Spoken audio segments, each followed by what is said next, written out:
This is the enchilada episode. I'm almost nervous to film it because I love enchiladas so much and I don't want to screw them up.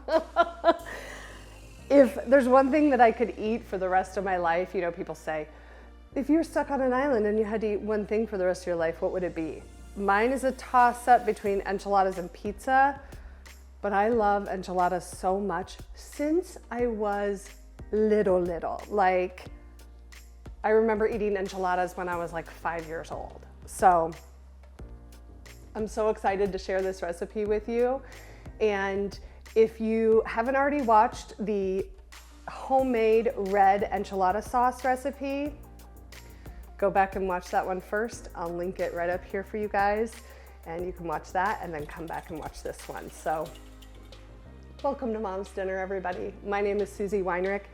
Here we're helping adults feel successful at dinner time with easy recipes made with simple ingredients. So I hope you'll stick around.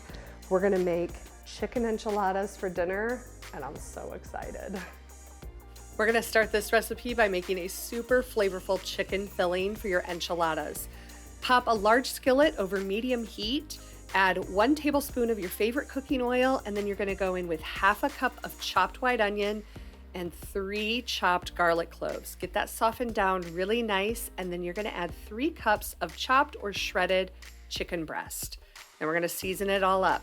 So we're gonna add 1 teaspoon of chili powder, half a teaspoon of ground cumin, half a teaspoon of onion powder, a 1/4 teaspoon, you could go up to a half a teaspoon of garlic powder, half a teaspoon of kosher salt, and then I'm gonna add just a pinch of red pepper flakes.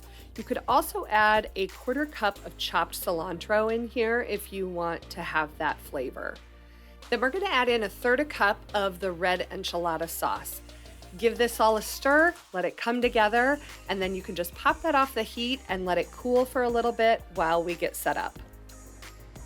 All right, we've got all the things ready. We've got shredded cheese, we have our red enchilada sauce, we've got the chicken filling, and I just prepped the corn tortillas. When you buy corn tortillas, I highly recommend buying yellow corn tortillas. I just find that they have a little bit more flavor than the white corn tortillas. And you will need to prep your corn tortillas before you use them. If you've ever tried to just roll them straight up, you know that they'll break and crack. The other tip I have to say is if you have a local tortilla company or you have some tortillas that come refrigerated in your grocery store, opt for those over the shelf-stable ones. They're gonna be just a little bit higher quality. So to prep my corn tortillas, I just wrap them all up in a very damp paper towel, pop them in the microwave for about 30 seconds, flip them over, do another 30 seconds, and it basically steams them so that they'll be nice and pliable. The other option is to use a skillet over like medium heat, put just a little bit of oil in the pan and pan fry them for about 15 seconds per side, and then they'll be ready to roll. So let's get to rolling these babies. Let me take these out of here. And actually, before we roll, I'm gonna pour about a cup, and I'll just actually eyeball it, of sauce down in the bottom of a 9x13 pan. And that's gonna get us a nice layer so that our enchiladas don't bake to the pan and that they have a little sauce on the bottom. So I'm gonna pop a tortilla here. I'm gonna put a couple spoonfuls of the chicken mixture, grab a little pinch of cheese, and then give them a really good roll. There is, it's gonna fall out the edges. There is 1 enchilada. So when I say seam side down, the seam is basically where I ended rolling. You wanna set this seam side down in the pan, right in that enchilada sauce, and we've got 1 enchilada done. So I'm gonna do 1 more here. We've got the tortilla. Put a couple spoonfuls. You don't want to overfill the tortilla. You want your enchiladas to be kind of thin, meaning not having too much filling in them. Add some cheese. I pull it back and tuck it. Roll it up, and there's our enchilada. Again, seam side down in the pan So I'm gonna continue rolling these and then we'll talk about baking instructions. All right, we've got a little time-lapse video here of me rolling all of the chicken enchiladas, but you can see I left the paper towel that I used to prep the tortillas in the microwave. It's a little wet and it's also catching all of the spills as I roll the enchiladas. So it makes for really easy cleanup at the end. Now I'm gonna pull all of these enchiladas in and we're going to finish them off before putting them in the oven. I'm gonna use the rest of the enchilada sauce, which is a scant 2 cups that I have left. I'm gonna go ahead and use all of that because we like our enchiladas a little bit saucy and the tortillas will absorb some of that sauce as they bake. So coat those all and then we're gonna use the rest of the shredded cheese. I have fresh shredded cheese. I think I have a combo of cheddar and Monterey Jack. You can use whatever you have. If you like a little pepper jack, you could use that on there too.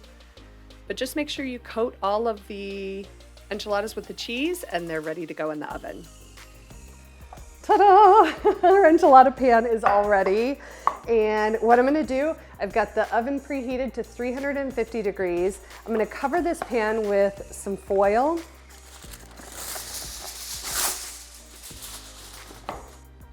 Then I'm gonna pop it in the oven for 25 minutes. Then I'm gonna remove the foil and I'm gonna bake it for another 10 minutes without the foil on. And then we're gonna taste test. These turned out muy perfecto. They look and smell absolutely delicious. So I'm gonna serve these with just some cilantro lime rice. I use the frozen rice. I actually get it at Trader Joe's. It's so easy. Pop it in the freezer, or grab it out of the freezer, pop it in the microwave for 3 minutes, and then I'm gonna mix it up with some chopped cilantro and some lime juice. And then I'm actually gonna make some refried beans in my Instant Pot, and there's a recipe video on YouTube for that as well. And with this recipe, if you wanted to swap out the chicken for ground beef or refried beans or even like a pulled pork, you could absolutely do that and just have a variation on the enchilada. So if you make these, let me know how they turned out for you. Let me know if you made the homemade red enchilada sauce and how that worked out for you. And as always, I hope that this recipe for chicken enchiladas helps you feel like a success at dinner time. And join me every Tuesday for a new recipe video. We'll see you next week.